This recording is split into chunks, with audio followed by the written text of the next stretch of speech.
Wes, lovely to have you with us this afternoon. Thanks for having me. How are you doing? I'm really good, really good. I've just been doing a little bit of moving, box packing, all that kind of stuff, moving house. So you finally got some time off work to actually get your house moving done? Yeah, that's the thing. I've got a bit of free time now, so I'm getting all the chores done. Fun.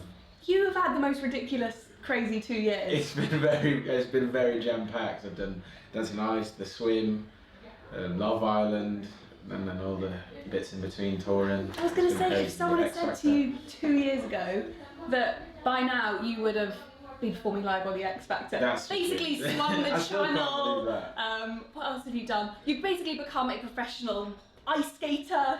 Thinger. I just do things. And then not forgetting Love Island. Yeah, exactly. It's been a really I hate to say the word like a whirlwind, but everyone says it. But it has been a whirlwind 2 years, and Pretty unexpected. for sure. But I kind of enjoy it. So Yeah, and you suppose you Actually, never it's really good know. now. I mean, you never know where you'll be this time next year. I You don't might be even- in space. yeah. Who knows? who knows? The first astronaut from Love Island. That would be a good headline. It would be. It would. Well, let's start with Love Island because I guess that's where it all kicked off, and you can't really deny that, can you? I mean, No, it's I think Love Island for me was, at the time, I was just, obviously it's to find love and to have a good time, but I was so sort of caught up in the world that I was living in at the moment, at the time, which was obviously a nuclear system design engineer. I just And love the contrast. I was completely flipped on its head as soon as Love Island finished, and then I'm in this industry now, which I'm not even sure what the industry is because I've done dances, like skating, swimming. I don't know what industry I'm in. I'm just sort of floating about. Man of many talents, literally. I mean, but I think people sometimes forget what an interesting career you came from. It's not as if Yeah. you were just sort of sitting around being a PT. I feel like most Love Islanders are a PT. No comment. No, but I mean, Yeah, I it's don't true. really Yeah, understand what your job is. Some kind of Yes. engineer. But your manager told me I'm not even allowed to talk about it specifically because it's all kind of under wraps. Hush, hush. So basically I did the chemical and the electrical integration systems that go into power, transmission and defence. Well, I would ask more, but the great thing is I don't actually understand what any of I that don't means. think yeah, whenever I explain that title to anyone, it's not really an explanation. I think it just makes it worse, to be honest. But So did you just think, you know what, I've been working really hard, this is really interesting, but Love Island's come along and actually this sounds like the way to have a great summer? So the thing is, people see it now, and I look at it in hindsight. Yes, it's been amazing for my career. I've been doing so many interesting things, but you don't go on Love Island for the career. You go on there to obviously find love and have a good Yeah. time and just enjoy it. It's an amazing summer, free holiday essentially. So when people said, why did you give it up doing what you were doing? I didn't necessarily plan to do that. I always planned to go back and work. Yeah, you're just taking a couple of months However, off.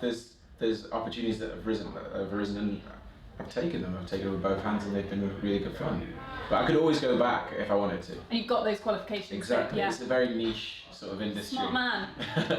But were you nervous about going on Love Island? Because you are putting yourself out there. You're putting your personal life on Yeah. TV. You're essentially saying goodbye to privacy, which must be hard. Yeah, that's the only thing that I do miss is the privacy, I think. Yeah. But it was nerve-wracking to answer. It was very nerve-wracking, especially as I started from the start, walking down from the steps, and then people literally stepping forward, whether they fancy you or don't fancy you, on public, literally in front of the whole Absolutely of the brutal. nation. And if they don't step forward, you're completely embarrassed in front of the whole nation. So that was sort of constantly ticking over in my head. What if they don't step forward? And then obviously the recouplings, you can get booted off, and then you've got fear of missing out. There's a lot to think about. As fun as it was actually quite stressful at the same time. Yeah, but you must now also be a master of walking in slow-mo. That's true. Yes, I am. I liked at the start of the X Factor. Oh, that's amazing. Yeah, I don't even need the effect anymore. Just do it. But when you arrived for the auditions for X Factor, you had to don't. arrive in a car again, and it Stole felt very Love Island. Yeah, and I stole the car Yeah, as you well. did. But was it like Love Island where they put you in the car just around the corner? Yes, it was. Yeah. Yeah, you definitely did. Yeah, we didn't drive. You arrived in an Uber, and then they're like, right guys, get out. It wasn't as glamorous. We've only as it rented the car for this short drive. and almost broke it as well. But do you find I mean, obviously the interest in your personal life does kind of continue after the show finishes. I guess whilst you're on it, Yeah. it's understandable, but then now it must be weird, people coming up to you and talking about it. Do you get people Yeah. just talking to you about your life Yeah, when you're that's in the thing. supermarket or something? Yeah, it happens a lot. Like a lot of people say, and then it's probably one of the most common sentences is, "Oh, I feel like I already know you." And you're like, but you don't. But you don't know me. No, it is weird because people do think that they sort of own part of you. They have this conception of you based on what they've seen on social media, based on what they've seen on television, and then that is you. They have that idea of you, but in reality, they don't really know who you are. It's all snippets. And you can be shown however the producers want you to be shown, sort of thing. Luckily, mine was quite a positive sort of reflection. So I think now and sort of after post leaving Love Island, it's all about rebranding yourself and making people understand who you are for who you are really. Yeah, showing different sides of your character, exactly. so you're not just defined by Love Island. It's the same it's like X Factor. People said, well, "Why are you going on X Factor?" What do you mean, why am I going on X Factor? Because I love music. I've always loved music. I'm like a complete burning passion for music. I've just bought a studio for my house. Have you? Yeah, I bought everything for it. But it's one thing that people would never know about you unless that it's been chosen to be shown of you by the producers. That you'd never have that idea. Maybe I like Tiddlywinks. You never know. Do you? No, I don't. So you built a studio in your new home? I have, yes. I didn't realise how costly it was until I looked at the basket at the end. Also, does that mean that Arabella's not going to get her walk-in wardrobe? She is. When we went to IKEA not long ago, and we did. We had a massive sort of design and process little brainstorming session. We've made full walk-in wardrobe. However, it does allow for my studio to be in the corner. Well, the important things in life. Yeah, just a little. I feel like you're quite a dedicated boyfriend. I saw some pictures of you taking street-style Instagram pictures of Arabella. The boys, the men behind the Instagram. That is big. Husbands of Instagram. Yeah, literally. Well, not husbands. Yeah, she's. Don't start that. How long has it been? 3 months? Yeah, like 4 months. We won't go there yet. But yeah, it's part of my job. I think I've got to take the pictures. Someone's got to do it. Hey. She probably takes some for you as well. Yeah, she does. I've seen a few little street style. Yeah, although mine take 2 minutes. Hers may take a little. That's always the way. Yeah. It's like when you ask someone to take a picture for you and they take one and you're like, oh no, that's no, not how it works. Reverse. I need at least 20. Yeah. I need you to lie on the pavement. I don't care if it's rainy. For sure, you gotta get the angles.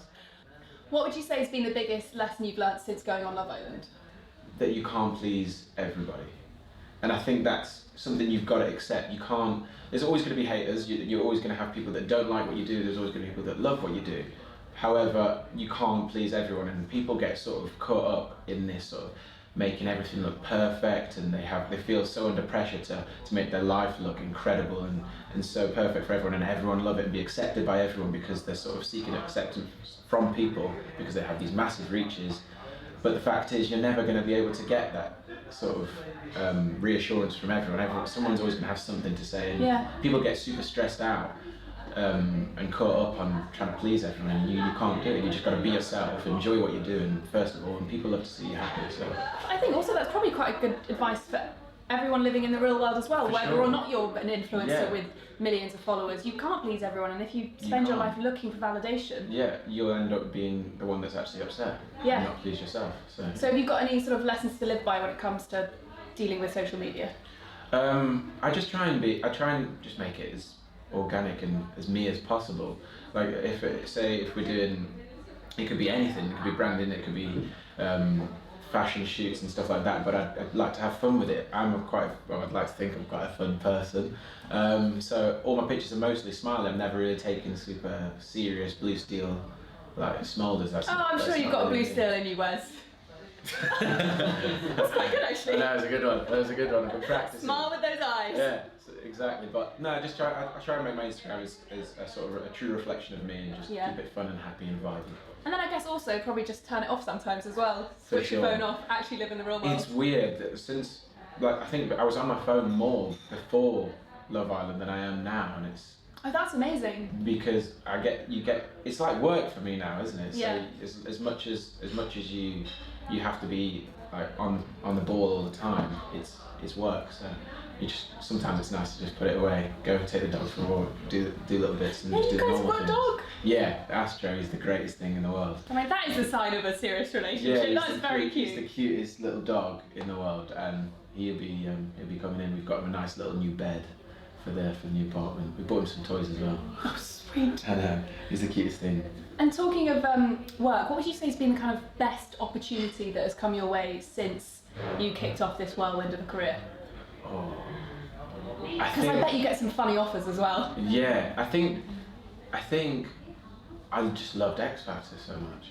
I think it's because I've had such a passion for music for so long, to be able to then put that on stage and sort of test myself, because I didn't think I could do that. I only ever sang or did anything for no one actually. My parents heard me in my house. That's about it. We heard you rapping on Love Island. Yeah, that happened, but not properly. Yeah, but I guess that's the thing. That was entertaining, and you were very good. But now, obviously, you've got a real talent. Thanks, but if that's I'm not a rap expert. Let's just put it out there. But it sounded pretty professional to me. Thank you. Yeah, well, I didn't really know I could do it. I think I surprised myself along with everyone else when it did happen and it came out. But that was my debut outside of the shower. So showers always do have the best acoustics. they have brilliant acoustics. I'm sure X Factor have good acoustics. I mean, it's not bad. I mean, the production's pretty good. How did X Factor come about? They reached out to me. I don't even know how word spread. I don't know how it got out that I could rap or sing or whatever. I think it's probably from PAs. Yeah. Because when I'm on the mic, when I get on the mic, sometimes you just get a bit overexcited. Yeah, sometimes I get a bit excited. Just hype over a note, get the crowd going. Maybe that's where it came from, or they just had a wild guess. They thought, all right, you can ice skate and swim, maybe you can sing. Just asked me if I could do it. Ticks all the boxes. Turns out I could. So and then obviously they said we did individual auditions, and they sort of put the proposition that you could be in a band. So it was like, okay, who with? And then they just put us all in a room and were like, you guys. Hang on, I've seen you guys before. Like, yeah, literally. And at first I was shocked, and I was like, actually, this makes complete sense, because Samira was in the West End. We heard her sing in the Villa all the time. I was singing in the Villa, and Zara was singing in the Villa. We were like the 4 people that were singing all the time in the Villa. Yeah, Zara's got a really beautiful voice. Beautiful. I had no idea about that. Whereas obviously Samira, you kind of know that's her career. Yeah, and I think it was a surprise for everyone to see us on the stage, but that was sort of beneficial. It could have gone one of two ways. It could have been, wow, these are atrocious, what the hell are they doing? Or actually we're pleasantly surprised, and I think for the most part people were pleasantly surprised. So I think it's a brave move, because you could sort of in that situation be a laughing stock, but I don't feel that was the response at all. Everyone was like, oh, they're actually taking this seriously, and there's actually talent here. The 3 songs that we did have made the top 20 in the charts. That's fantastic. Which is crazy. And I think we were trending #1 on YouTube every single week we did a performance. But to be fair, you've obviously put the work in. I mean, you really see that in the show. 4 a.m. in the mornings we were working. We were in the studio from 6 o'clock, 7 o'clock in the morning, all the way through till like 4 o'clock in the morning. It was almost 24 hours in the studio, just making sure things are done. Because yes, there's some people that have done originals on the show now, but they've been written for a while. Like Megan's done them before, that she knows. Obviously they've been written and then she's performed them. But you wrote we've them had to during write the week. them on the week, on the Monday, and then by Wednesday they need to be done for rehearsals. Had you ever written songs before? Never. No. I mean, that's no small feat. I've never done songwriting, or I've never done producing, but I managed to learn how to do it quickly. I mean, I guess that's the wonderful thing about X Factor. You've got all these incredible resources. Yeah. So you can. That's what I mean. Throw yourself into it. It sort of surprised myself, because I didn't know I could songwrite, but it turns out I can. I genuinely didn't know that, and I think that's why I loved X Factor so much, because I've learned so much about the industry. I've fallen in love with it completely. So it's great. So when you went out to LA for the audition process, did that just feel completely crazy? That was absurd. Between the crowd of something like 6 billion record sales, like total, I was like, what the hell? Well, Pete Waltman and everyone all there in the crowd, and JoJo's in the crowd. JoJo? Yeah, there's so many. There's loads of these amazing A-listers, and I was just like, this is really real. We're in Simon's house. I had to walk through Simon's bedroom Tell me to about get to the Simon's stage. house. What's his bedroom like? I imagine he's got some kind of gold throne of a bed. It's a nice basic bed actually. It's just got lots of Fiji waters and a bit of waters like stuck at the side. Don't know, but I was in his gym as well. That was cool. Really? It didn't look like it'd been used there. I heard he has black toilet paper. That's not true. Oh, I enjoyed Why would he that have black fact. toilet paper? I don't know, just because he's Simon Cowell. That's very Why not? He is. Yeah, he can do that, can't he? Now, we were saying how ridiculously whirlwindy your life is. You're here, there, and everywhere. How do you manage to look after yourself, stay fit and healthy? I don't know. I don't. Just you on your side? No, I just do it. I'm constantly moving at 1,000,000 miles an hour anyway, so it's quite difficult to be able to constantly prep and be constantly in the gym. Do you go to the gym? Not really. No, I do. I think I've done 5 gym sessions since I've left the villa.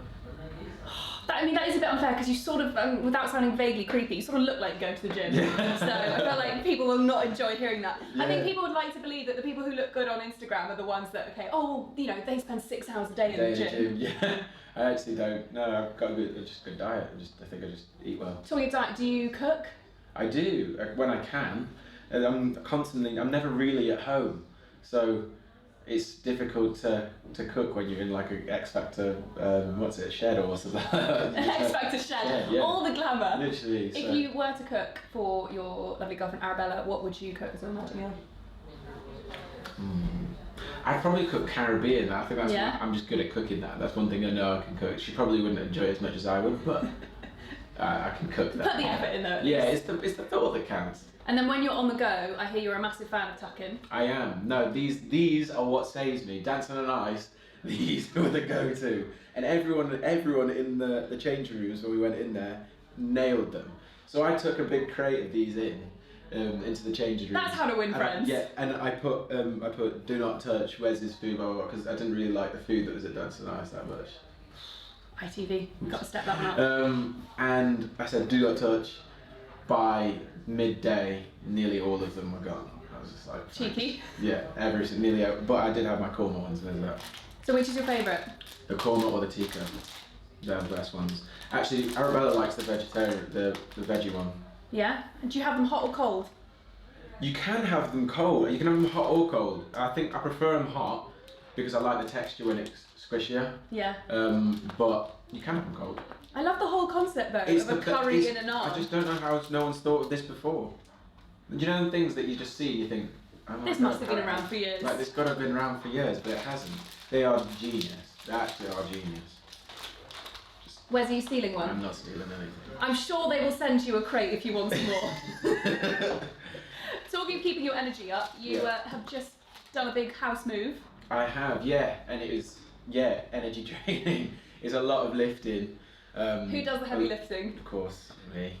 Arabella's pretty much sat on the boxes picking them up. No, she does help. She's been amazing. She's great. She's got a good eye for things. So she's been picking, and I've been carrying the things more. So she's the organizer. Yeah, she's like, sorry, there. Wait. Oh, actually, no. Put that massive, ginormous sofa over there. Okay. Oh, well, wait. Actually, can we just move it back 2 more times?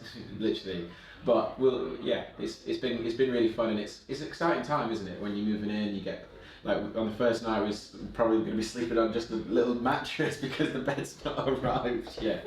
You always forget how long those things take to arrive. I lived in my flat for about 3 months without a sofa, and I was just sitting on the floor. Solid work. But it's all part of it, and it's the magic of moving in. You're supposed to have nothing there as you get it. It's like a blank slate, and you can make it to whatever you want it to be, and that's what we do.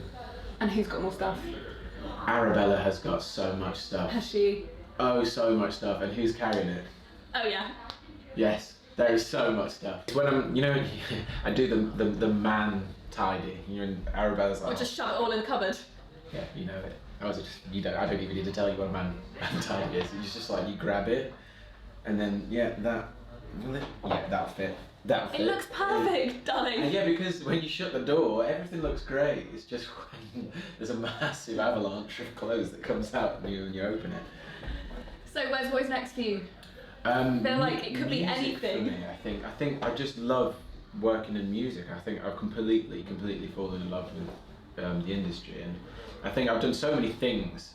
Like but I've never really fallen in love with just one. But I think this is the one thing that I really, really like. When it's as corny as it sounds, like when I was on stage, I was like, this is I feel at home. Yeah, I felt that. I was like, this is what I want to do. Like, this is super sick. But I thought I'd be super nervous. Like, even for Dancing on Ice, I was so nervous every single week. Like, so nervous. But then for X Factor, I was just really excited. It's weird. It's the weirdest thing. I was so really, because I cannot think of anything more terrifying than singing on live TV. I would never, in a million years, even think about singing for. So if someone said, "How can you sing for it?" I couldn't. I just don't think I would have been able to do it. But then when you're thrown from one extreme straight into the other and you go straight in the deep end. The first show, yeah, I was nervous. Yeah. Then after that, I was like, this is amazing. This is my comfort zone. Yeah, and when I was on stage, I was like, this is dope. I actually really enjoy just entertaining. And how is it being in a group? Is that something you'd want to continue? Yeah, for sure. We're still working on stuff now. We're in the studio yesterday. Oh, really? Making some new, there's a new track that we're going to release pretty shortly. And then, yeah, it's good that because all of our sort of goals are aligned. We all want to do the same thing. We all have the same end goal, which is world domination in general. And were you all still in touch when you got together? Yeah. So it's weird, there's like a little Love Island community. Everyone still talks quite a lot. Really? Yeah, because they could have just got some of the Love Islanders that you don't really know anymore, and that might have been a bit awkward. It's because I think when you've been thrown into this sort of whirlwind, like I say, everyone who's done it understands it. And no one else does. And it's like, I don't want to sound patronising, no one gets it, as weird as it sounds, but until you've been in it, then you know. It's a pretty really unusual weird. It's so way strange. to spend a summer. Yeah, there's a lot of it's quite stressful, but it's amazing at the same time. But everyone understands it, so everyone stays in touch, and everyone. Have you still got a WhatsApp group? I don't think I was ever in a WhatsApp group. I don't think I was ever put in that. Thanks. Brutal. Yeah. And they're bringing out twice yearly Love Islands now. Yeah, I know. How do you feel about that? I think it's going to be ace. I think because especially when it's winter, no one's barely in their house in summer, are they? You have to rush home to get go and watch Love Island. You have to commit in the summer, don't you? Because it's easy to be out and about having a social life. It's less of an obligation. It's because in summer you're like, oh, jeez, I've got to get back for Love Island. The World Cup was on there. People were at the boozer having a beer, watching the World Cup, and then sprinted home to watch Love Island. That's dedication. But now it's going to be so much easier because it's freezing outside. No one does anything in January. You just sit on your sofa in your pyjamas. Sit on your sofa and watch Love Island until you can't watch anymore. No, I'm looking forward to it. It's going to be great, tucked away and watching Love Island. That's nice. Just fantasising about how hot it is there compared to how cold it is. Feeling incredibly jealous. Yeah. More intensive, isn't it? Thank you so much for hanging out with us this afternoon, Wes. It's been lovely to have you here. I'm taking these. And thank you also to Tuk In. And Wes is now stealing everything. I'm not stealing, they were given.